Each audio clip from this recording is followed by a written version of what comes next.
ሲንግል ሆኖ የመኖርን ጣም ምድር ላይ ከኔ በላይ የሚያውቅ ሰው አለ ብል ማጋነን ወይንም መዳፈር አይሆንብኝም። የእድሜ ኩዮቼና ጓደኞቼ በሙሉ አግብተው ወይንም የፍቅር አጋር ይዘው ሳይ እግዚሩ ከእኔ የጎን አጥንት ወስዶ የሰራልኝ አጋር እንደሌለች እረዳለሁ። ወይ ደግሞ ከቅጥነቴ የተነሳ የሚነቅለው አጥንት ሲያታ ቸል ብሎኝ ይሆናል። ብቻ ውሃ አጣጪን ማን እየጠጣት ይሆን ብዬ አስባለሁ።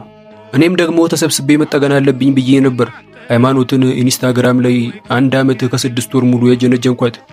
በእርግጥ ሃይማኖትን ጀነጀንኳት ብሎ የሚያስወራ የጅንጀና ጀብዱ አልፈጸምኩም። እኔ መንገዱን ከፈትኩላት እንጂ እሷ ነች ጀንጃኟ። ዓመት ከ6 ወር ሙሉ በአካል ሳንገናኝ መልካችንን ለመለየት ፎቶ እንኳን ሳንላላክ በቴክስት ብቻ ነው ያወራነው። ዛሬ ታዲያ በአካል ልታገኘኝ ቀጠሮ ያዝንባት ቀን ነች። የመጀመሪያ ቀጠሮችንን በጀበና ቡና ልወጣው አግጄ ነው ከቤት የወጣሁት።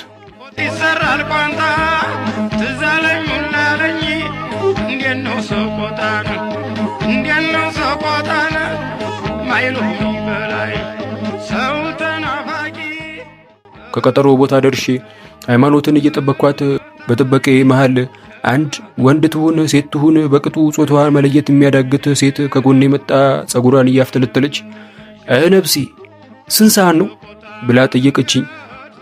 እኔም በቅንነት ለ7 ሩብ ጉዳይ ብዬ ነገርኳት። አቦ ይሄ የእናቱ ሰርግ ምን አባቱ ሆኖ ነው የማይመጣው ብላ ከጎኔ ተቀመጠች። ልጅቱ ለአቅመ ሱሪነት ያልደረሰ የተተለተ ሱሪና ከላይ የቡና ማሊያ ለብሳለች። በውስጤ ይብላኝ ለወለደቻት እንጂ ያገባትስ ይፈታታል። ማን ወንድ ነው ከዚች ጋር ደፍሮ የሚኖረው እያልኩኝ ድጋሜ አሁን እስከ ስንት ሆነ አለችኝ። ለ7-10 ጉዳይ ብዬ መለስኩላት። አቡ 1 ሰዓት ሙሉ ይገትረኛል እንዴ? የሚገተር ይገተርበት እያለች እጅና እጇን ማናከስ ጀመረች። በእርግጥ ከመጣች ገና በቅጡ 5 ደቂቃ እንኳን አልሞላትም። አነጋገሯ ጎፈነነኝ። ምን የፈረደበት ይሆን እያልኩ እያሰብኩ አፌ የአእምሮዬን ፍቃድ ሳይጠይቅ የምትጠብቂው ሰው ካለ ለምን አትደውይለትም አልኳት። አክሽ ስልኬን ቤት ጥየዋለሁ አለችኝ። ቁጥሩን ካወቅሹ ልተባበርሽ እችላለሁ አልኳት። ትንሽ ያሰብ አድርጋ ፒሳ ያጩሂለት እሺ ብላ ቁጥሩን 093476 እያለች የራሴን ቁጥር ደገመችልኝ። በድንጋጤ ቀና ብዬ እያየኋት ሃይማኖት ነሽ እንዴ? እንዴ አንቺ ታዲያ የለሽ እንዴ? ቡጢ እየዘነዘረች ሆዴን እየመታች ሰላምታዋን ገለጸችልኝ። አሁን ነኝ ለማለት ፋታ ሳትሰጠኝ ገራሚ ብላ አቅፋኝ ወደማላቅበት ይዛኝ ትሄድ ጀመር። የግዴታ በሚመስል አስተቃቀፍ እየነዳች ከረምቡላ ቤት ይዛኝ ገባች። ጆተኒ ትችያለሽ አለችኝ። እሞክራለሁ አልኳት። ፖሊስ አለችኝ። እሱንም እሞክራለሁ አልኳት። ነገሮችን ቆም ብሎ ለማገናዘብ ጊዜ አልሰጣለችኝ። በመጨረሻም ጆተኒ ለመጫወት ወሰነች። ለመጫወት እየተዘጋጀው ኡማር ነው ዋሊያ ደራሽ አለችኝ። ያለችው ሳይገባኝ እሺ አልኳት። በ2 ኳስ አሸንፋኝ እጇን ዘረጋች። ምን ነው ብዬ ጠየቅኳት።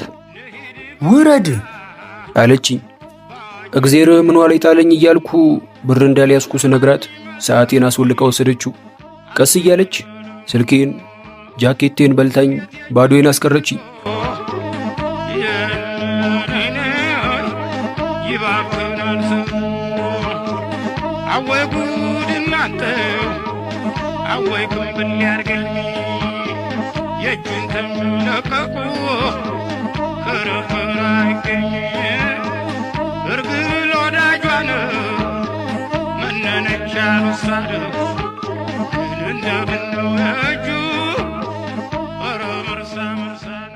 ሁሉ ነገርን ወስዳ ባዶ ኪሴን ወጣን። እንደወጣን በይ በቃ ታዲሻ ሌላ ቀን እንገናኛለን ብላኝ ልትሄድ ስትል ቆይ እንጂ አረ ስልኬን ስጪ አልኳት። ትላጣለክ እንዴ ተበልተክ መስሎኝ ብላ በቆምኩበት ጥላኝ ሄደች። ከተለከፍኩት አዚም የነቃሁት ቤቴ ስደርስ ነበር።